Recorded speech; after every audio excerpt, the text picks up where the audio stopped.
Hello అండి, welcome to my channel Suma cooking. మనమైతే నార్మల్గా దోశలు అయితే ప్రిపేర్ చేసుకుంటాం కదండి మార్నింగ్ బ్రేక్ఫాస్ట్ టైంలో. ఒక్కసారి దోశల్లో అయితే టమాటా మసాలాలన్నీ వేసుకుంటే కనుక దోశ అనేది చాలా అంటే చాలా టేస్టీగా స్పైసీగా చాలా బాగుంటుందండి. ఈరోజు అయితే నేను మార్నింగ్ బ్రేక్ఫాస్ట్గా టమాటా దోశలు అయితే ప్రిపేర్ చేశాను.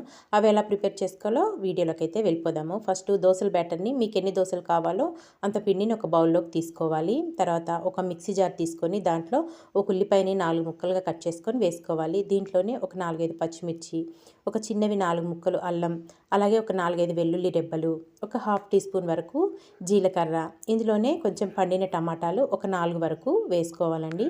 టేస్ట్ మటుకు చాలా అంటే చాలా బాగుంటుంది. ఇంకా మనం ఈ దోశల్లో వేరే ఏ చట్నీతో కూడా సర్వ్ చేసుకోకుండా డైరెక్ట్గా అలా దోశలు వేసుకొని కూడా తినేయచ్చండి, అంత బాగుంటాయి అన్నమాట. ఇలా అన్నీ కట్ చేసుకొని వేసుకొని మెత్తగా గ్రైండ్ చేసుకోవాలి. వాటర్ మట్టుకు ఏమాత్రం కూడా యాడ్ చేయాల్సిన అవసరం లేదండి. ఇలా మెత్తగా గ్రైండ్ చేసుకున్నది మనం తీసి పెట్టుకున్న దోశల బ్యాటర్లో అయితే గ్రైండ్ చేసుకున్న ఈ టమాటా పేస్ట్ అంతా వేసేసుకోవాలి.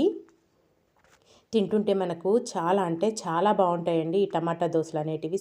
స్పైసీగా జీలకర్ర అలాగే అల్లం వెల్లుల్లి కూడా వేసుకున్నాం కదా, చాలా బాగుంటాయి. టమాటా పేస్ట్ అంతా వేసేసుకున్నాక దీంట్లో సన్నగా కట్ చేసుకున్న కొత్తిమీర, అలాగే రుచికి సరిపడినంత సాల్ట్ వేసుకొని ఇదంతా బాగా మిక్స్ చేసేసుకోవాలి. రెగ్యులర్గా తినే దోశలు బోర్ కొడితే ఒక్కసారి అయితే ఇలా ట్రై చేయండి, చాలా బాగా నచ్చుతాయండి అందరికీ. ఇదంతా బాగా మిక్స్ చేసేసుకోవాలి. పిండిలో చక్కగా మనం పట్టుకున్న టమాటా పేస్ట్ అంతా మిక్స్ అయ్యే విధంగా బాగా కలుపుకోవాలి. ఇలా ఇదంతా బాగా కలుపుకున్నాక మూత పెట్టుకొని ఒక్క 10 నిమిషాలు పక్కన పెట్టేసుకుందాము. ఎక్కువ కూడా టైం పట్టదండి మనకి. చూసారు కదా, ఒక 10 నిమిషాల తర్వాత మళ్ళీ ఇదంతా ఒక్కసారి బాగా కలుపుకోవాలి. తర్వాత స్టవ్ పైన అయితే ఒక పెనం పెట్టేసుకొని ఉల్లిపాయతోనైతే క్లీన్ చేసేసుకోవాలండి. ఉల్లిపాయతో ఇలా చక్కగా క్లీన్ చేసేసుకున్నాక మనం రెడీ చేసి పెట్టుకున్న బ్యాటర్తోనైతే ఒక గరిటెడు వరకు పిండి వేసేసుకొని చక్కగా దోశ వేసేసుకోవాలి. మనకి పల్చగా కూడా వస్తుందండి ఈ దోశ అనేది. చూసారు కదా, ఇలా దోశ వేసేసుకొని ఇప్పుడు పైనుంచి మీకు నచ్చితే నెయ్యి అయినా లేదంటే ఆయిల్ అయినా వేసుకొని కాల్చుకోవచ్చు అనమాట. నేనైతే ఇక్కడ ఆయిల్ వేసేసుకుంటున్నాను. చక్క మంచి రంగు వచ్చేదాకా కాల్చుకోవాలండి. చూసారు కదా, మనం టమాటా వేసుకున్నాం కాబట్టి కలర్ కూడా తొందరగా చేంజ్ అయిపోతుంది దోశ అనేది. ఇక్కడ దోశ అనేది చక్కగా కుక్ అయిపోయింది. ఒక పక్క కుక్ అయితే సరిపోతుందండి, రెండో పక్క తిప్పి కాల్చుకోవాల్సిన అవసరం లేదు. ఇదైతే ఒక ప్లేట్లోకి తీసేసుకొని మిగతా ఉన్న పిండితో కూడా మనకి ఎన్ని కావాలో అన్ని దోశలు వేసేసుకోవడమే. చక్క మళ్ళీ పెంకనైతే ఉల్లిపాయతో క్లీన్ చేసేసుకొని మళ్ళీ దోశ అయితే వేసేసుకుంటున్నాను. కొద్దిగా ఆయిల్ వేసేసుకొని ఈ దోశను కూడా చక్కగా కాల్చేసుకుందాము.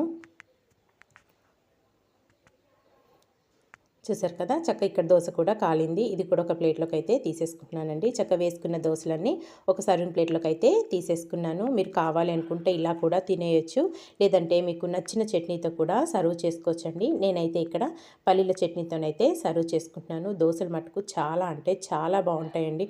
పుల్లగా కారంగా చాలా బాగుంటాయి. ఈ దోశ మనకి చక్కగా క్రిస్పీగా కూడా ఉంటుందండి. ఇక్కడ నేను చక్కగా పల్లీల చట్నీతోనైతే సర్వ్ చేసేసుకుంటున్నాను. ఇంతే అండి, ఎంతో టేస్టీగా టమాటా దోశలు అయితే ప్రిపేర్ చేసేసుకున్నాం కదా. తప్పకుండా మీరు కూడా ఒక్కసారి ఇలా ట్రై చేసి మీకు ఎలా వచ్చిందో నాకు కామెంట్ చేసేయండి. ఇలాంటి మంచి వీడియోస్ కోసం అయితే వెంటనే నా ఛానల్ని అయితే సబ్స్క్రైబ్ చేసుకోండి. వీడియో నచ్చింది అనుకుంటే మీ ఫ్రెండ్స్కి రిలేటివ్స్కి షేర్ చేయడం మాత్రం మర్చిపోకండి ఫ్రెండ్స్. ఎంతో టేస్టీగా ఉండే టమాటా దోశలు అయితే రెడీ అయిపోయినాయి. థ్యాంక్ యూ ఫర్ వాచింగ్ అండి. Bye bye.